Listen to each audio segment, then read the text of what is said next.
Assalamualaikum warahmatullahi wabarakatuh.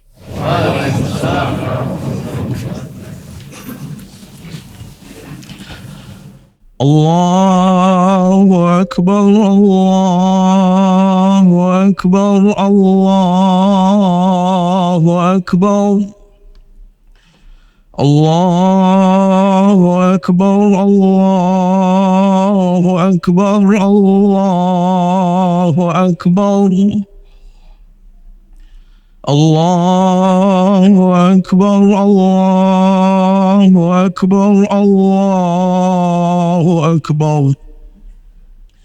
La ilaha illallah, Allahu Akbar. Allahu Akbar walillahil hamd. Innal hamdalillah nahmaduhu wa nasta'inuhu wa nastaghfiruh wa na'udzu billahi min shururi anfusina wa min sayyiati a'malina. May yahdihillahu fala mudilla lahu wa may yudlil fala hadiya lahu. Asyhadu an la ilaha illallah wa asyhadu anna Muhammadan abduhu wa rasuluh. Allahumma salli wa sallim wa barik ala sayyidina Muhammad wa ala alihi wa sahbihi ajma'in. Amma ba'du fa ya ibadallah, usikum wa nafsi bi taqwallah faqad fazal muttaqun. Qala Allah ta'ala fi muhkami tanzilihi wa huwa asdaqul qailin. يا أيها الناس اتقوا ربكم الذي خلقكم من نفس واحدة وخلق منها زوجها وبث منهما رجالا كثيرا ونساء واتقوا الله الذي تساءلون به والأرحام إن الله كان عليكم رقيبا. وقال سبحانه يا أيها الذين آمنوا اتقوا الله وقولوا قولا سديدا يصلح لكم أعمالكم ويغفر لكم ذنوبكم ومن يطع الله ورسوله فقد فاز فوزا عظيما. وقال سبحانه يا أيها الذين آمنوا اتقوا الله حق تقاته ولا تموتن إلا وأنتم مسلمون. Saudaraku kaum muslimin, sidang salat Idul Adha yang dimuliakan Allah Subhanahu wa ta'ala. Di tengah kebahagiaan kita sebagai umat Islam, menunjukkan rasa sukacita, rasa senang gembira karena hadirnya Hari Raya Idul Adha. Tetapi di sisi yang lain, kita sedang melihat bagaimana kondisi saudara-saudara kita, terutama di Palestina.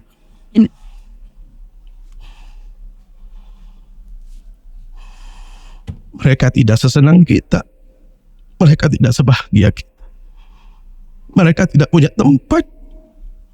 Mereka harus tidur di sana sini. Mereka harus merayakan Idul Adha di tengah ketidakpastian.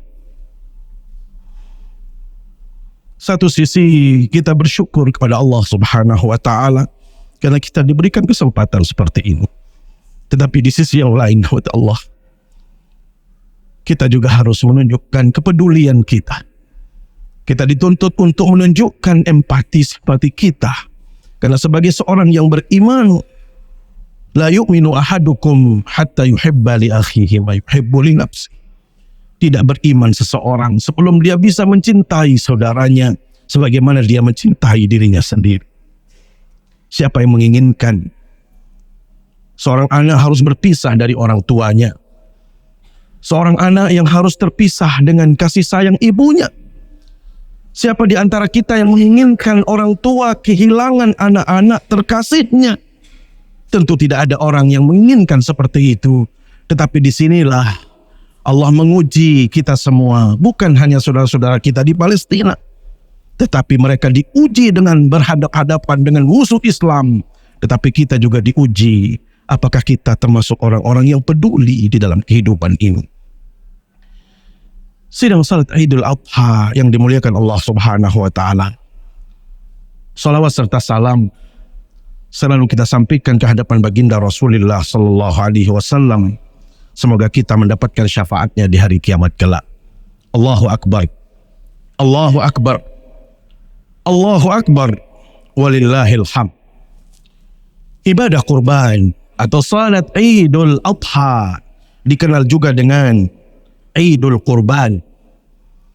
Kurban dalam bahasa Arab Allah bermakna mendekat. Qarba yaqrubu qurban wa qurbanan, artinya dekat. Maka secara etimologi berkorban itu adalah berupaya kita mendekat kepada Allah Subhanahu wa taala.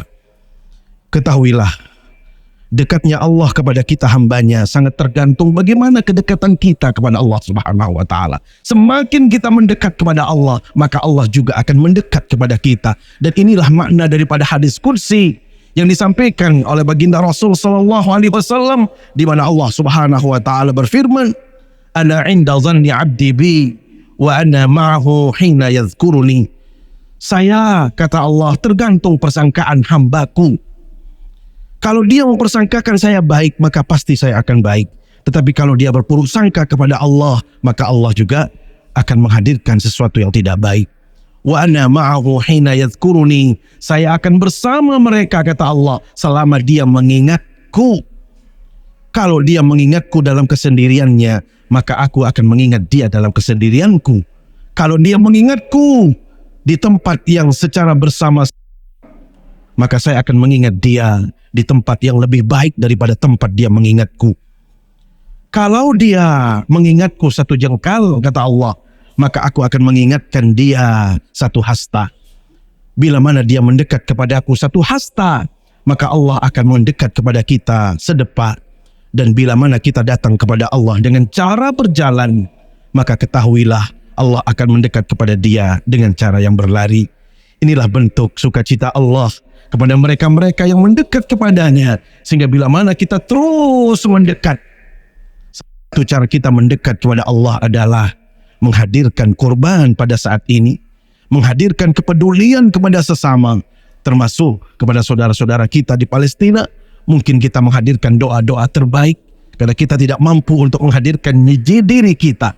Kita tidak mungkin mampu berjihad di sana, tetapi paling tidak doa-doa yang tulus, doa-doa terbaik di hari-hari seperti ini sangatlah dinantikan oleh saudara-saudara kita yang ada di sana. Allahu Akbar. Allahu Akbar. Allahu Akbar walillahil hamd.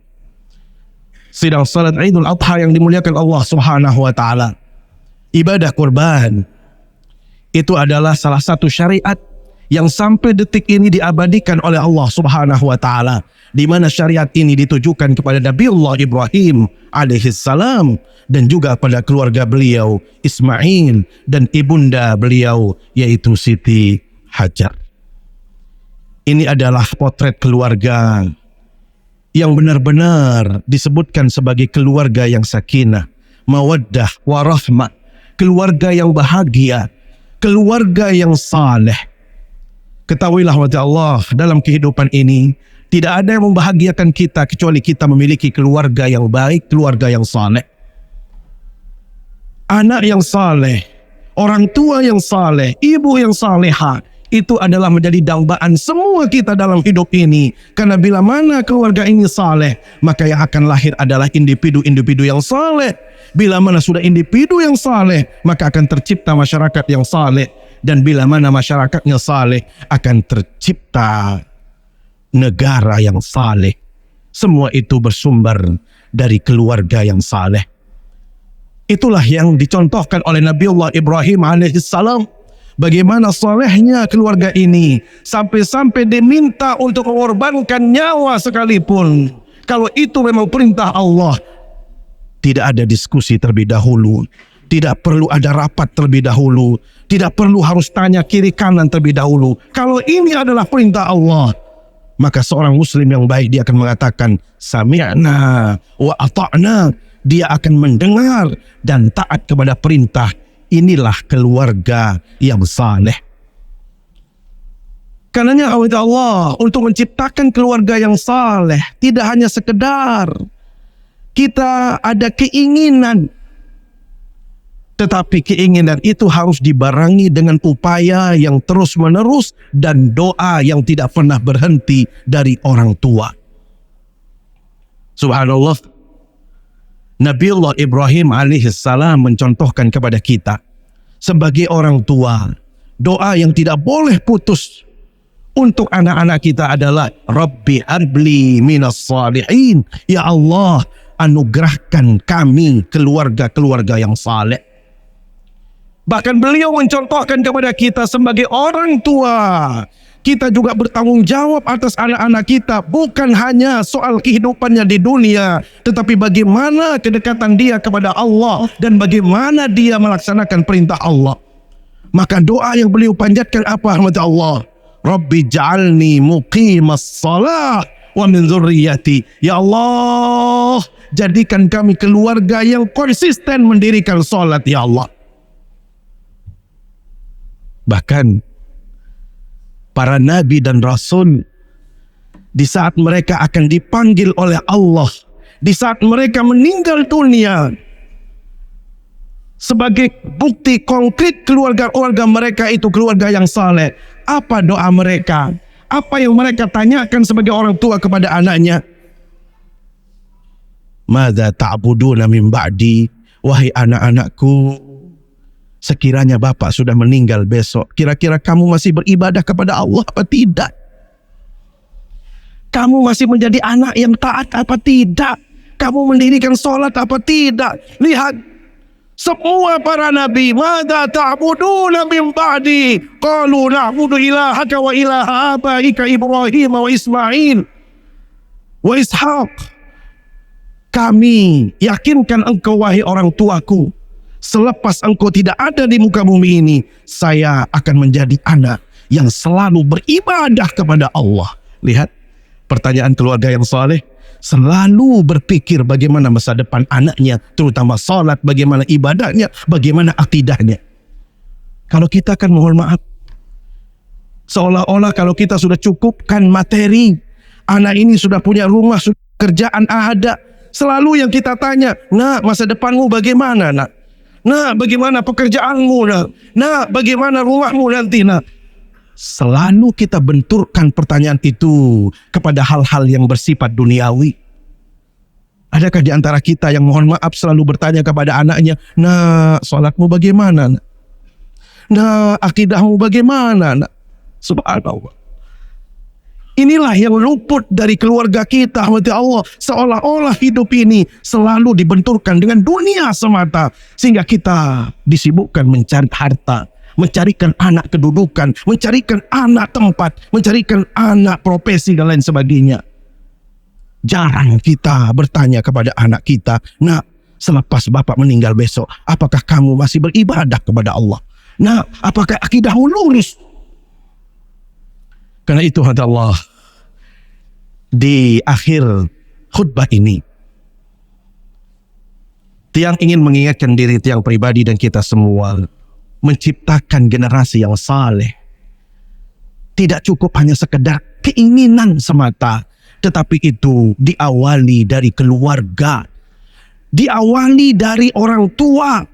Pastikan bapaknya sudah soleh terlebih dahulu, pastikan ibunya juga benar-benar taat kepada Allah, barulah bisa kita menciptakan keluarga yang saleh. Tiang ingin mengakhiri tausiah ini dengan satu cerita. Cerita ini datang dari tabi'in, namanya Thabit ibn Ibrahim. Thabit ini Allah melakukan perjalanan. Di sela-sela perjalanan itu beliau mengalami rasa lapar. Karena beliau lapar, sontak dalam perjalanan itu ada pohon apel yang sedang berbuah, dan dari buah pohon apel ini jatuhlah satu apel yang sudah matang. Beliau sontak mengambilnya karena rasa lapar yang luar biasa. Dia ambil apel ini, dia makan. Begitu setengah dari apel ini sudah dimakan, sisanya setengah, Allah baru dia sadar, ya Allah, saya keliru makan apel ini. Saya belum minta izin kepada pemiliknya. Saya belum minta izin kepada pemiliknya. Maka beliau mencari tahu, adakah orang di kebun ini yang menjadi pemilik apel ini. Subhanallah, ternyata beliau berjumpa dengan seorang laki-laki. Wahai Tuan, kata Thabit, sudikah Tuan menghalalkan setengah apel ini? Karena saya sudah makan disebabkan karena kelaparan yang saya alami. Saya tidak sempat minta izin terlebih dahulu. Apa katanya orang yang tadi di kebun itu? Kata Allah, Tuan, saya bukan pemilik kebun ini, tetapi saya hanya seorang penjaga kebun. Kata Allah, berapa banyak di antara kita yang mohon maaf ditugaskan menjaga kebun saja, tetapi seolah-olah kita seperti pemilik kebun.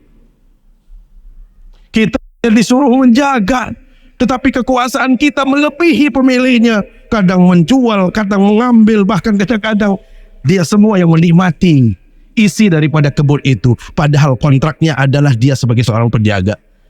Ini masalah kecil kepada Allah, tetapi implikasinya dalam kehidupan manusia, apalagi kita umat Islam, itu sangat besar sekali. Saya bukan pemilik kebun, Tuan. Kalau Tuan ingin mencari pemiliknya, ini alamat daripada pemiliknya. Dan mohon maaf, perjalanan yang Anda tempuh itu lumayan jauh, sehari semalam. Karena merasa berdosa, hadirat Allah, dia sudah memakan setengah apel orang yang dia belum minta izin. Semua itu kecil dan pendek bagi dia. Yang penting dia bisa berjumpa dengan pemiliknya. Lantas dia mencari alamat yang dimaksud. Begitu berjumpa dengan pemilik kebun, beliau langsung berkata, wahai Tuan, saya sudah memakan setengah daripada apel yang Anda miliki, sementara saya belum minta izin. Sudikah Tuan untuk mengikhlaskan apel yang sudah saya makan? Bapak Ibu, apa kata pemilik kebun itu? Saya tidak ikhlas. Saya tidak mengikhlaskan. Kecuali syaratnya adalah satu. Apa? Anda bersedia menikahi putri saya. Kalau Anda bersedia menikahi putri saya, barulah saya ikhlas. Tetapi kata pemilik kebun tadi, ketahuilah, putri saya itu orangnya tidak bisa berjalan. Orangnya buta, orangnya tuli, orangnya juga tidak mendengar.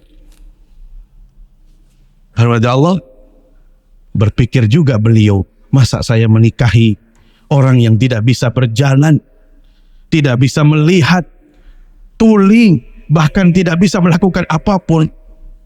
Beliau berpikir, ini berat bagi saya, tetapi lebih berat lagi, saya sudah memakan sesuatu yang tidak jelas. Rasa berdosa mengalahkan semua yang disebutkan tadi. Maka beliau berkata, siap wahai Tuan, saya akan menikahi putri Tuan. Kalau itu menjadi syarat, saya harus diridai atau direstui karena sepotong apel tadi. Alhamdulillah, Allah. Selesai pernikahan, di situ ada saksi dan lain sebagainya. Pengantin pria dipersilahkan, silakan Anda masuk ke bilik. Di situ istri Anda sudah menunggu. Bingungnya luar biasa. Kalau saya harus mengucapkan salam, apakah istri saya mendengar? Apakah kalau saya masuk nanti dia lihat saya atau bagaimana? Ternyata beliau beranikan diri mengucapkan salam. Assalamualaikum warahmatullahi wabarakatuh. Alangkah terkejutnya Thabit, karena istrinya ternyata bisa mendengar dan bisa menjawab Waalaikumsalam warahmatullahi wabarakatuh. Dituntunnya suami dia. Kemudian berbincang keduanya. Alangkah kagetnya, tadi disampaikan oleh mertuanya, istrinya ini tidak memiliki apa-apa. Justru karena dia sakit, maka dia dinikahkan. Maka beliau bertanya kepada istrinya, wahai istriku, ada apa dengan Tuan? Ada apa denganmu? Kenapa orang tua mengatakan kamu begini-begini? Apa jawab istrinya? Ya, ini termasuk lumpuh. Dalam artian kaki ini tidak pernah dijalankan untuk hal-hal yang tidak pernah ada manfaatnya. Mata ini benar-benar buta karena selama ini saya tidak pernah melihat sesuatu yang bertentangan dengan ajaran agama. Telinga ini benar-benar tuli karena saya tidak pernah mendengar ada orang-orang yang berkata yang buruk-buruk dalam hidup ini. Itulah hawada Allah. yang menjadi penyebabnya sehingga dia dikatakan sakit. Maka dari dua orang ini Bapak Ibu Allah, dari orang tua yang luar biasa, seorang pro laki-laki yang menjaga martabatnya dengan tidak memakan sesuatu yang haram kecuali dia harus jelas dari mana sumbernya, dan perempuan yang benar-benar menjaga pandangannya, tangannya, telinganya dan semuanya. Dari kedua orang ini lahirlah seorang imam besar yang namanya Imam Abu Hanifah, yang kita kenal mazhabnya sebagai orang yang hebat dalam ilmu fikih, ilmu hadis dan ilmu-ilmu lainnya. Lihat oleh Allah, inilah potret keluarga. Sehingga mohon maaf, kita tidak bisa memaksakan anak kita menjadi anak yang baik kalau kita sendiri sebagai orang tua tidak mencontohkan nilai-nilai kebaikan.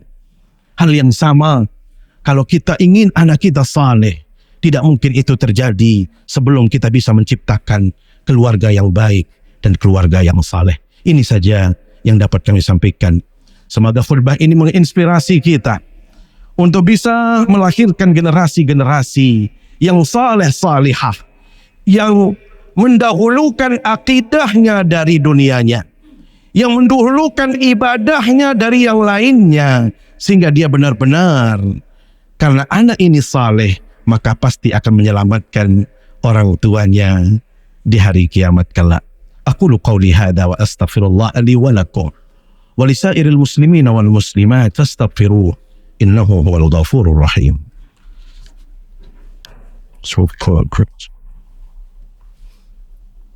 Allahu akbar, Allahu akbar, Allahu akbar.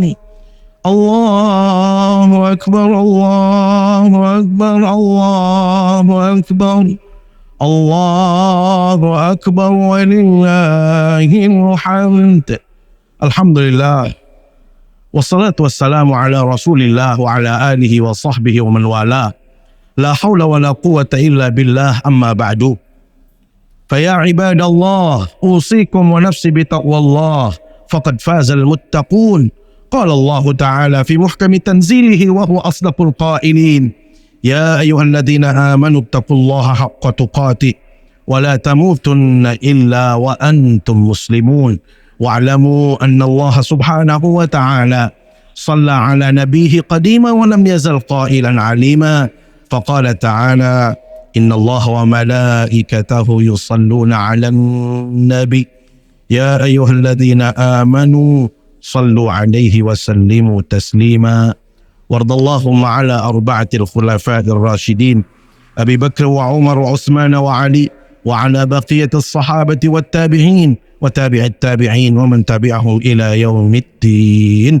ادعوا الله وأنتم موقنون بالإجابة.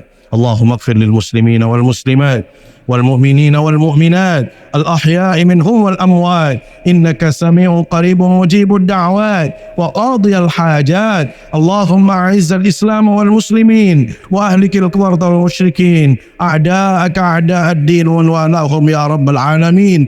اللهم أصلح ولاة أمورنا ووفقه لما تحبه وترضاه يا رب العالمين. اللهم أرنا الحق حقا وارزقنا اتباعه وأرنا الباطل باطلا وارزقنا اجتنابه. اللهم لا تدع لنا في مجلسنا هذا ذنبا إلا غفرته ولا هما إلا فرجته ولا كربا إلا كشفته ولا ضالا إلا هديته ولا مسافرا إلا سلمته ولا ميتا إلا رحمته ولا مريضا إلا شفيته ولا حاجة من حوائج الدنيا والآخرة إلا قضيتها ويسرتها يا رب العالمين. اللهم اكتب السلامة علينا وعلى عبيدك الحجاج والزوار والمسافرين من أمة محمد صلى الله عليه وسلم في برك وبحرك وجوك إنك على ما تشاء قدير. اللهم اجعل حجه حجا مبرورا وسعيا مشكورا وذنبا مغفورا وتجارة لن تبور يا رب العالمين. اللهم انصر إخواننا المجاهدين في فلسطين. اللهم انصر إخواننا المجاهدين في فلسطين. اللهم انصر إخواننا المجاهدين في فلسطين. اللهم عليك بأعدائك وأعداء الله وأعداء الإسلام يهود والنصارى ومن والاهم يا رب العالمين. اللهم شتت شملهم ومزق جمعهم وألقي في قلوبهم الرعب إنك على كل شيء قدير ربنا آتنا في الدنيا حسنة وفي الآخرة حسنة وقنا عذاب النار والحمد لله رب العالمين. عباد الله إن الله يأمر بالعدل والإحسان وإيتاء ذي القربى وينهى عن الفحشاء والبغي يعظكم لعلكم تذكرون والسلام عليكم ورحمة الله وبركاته.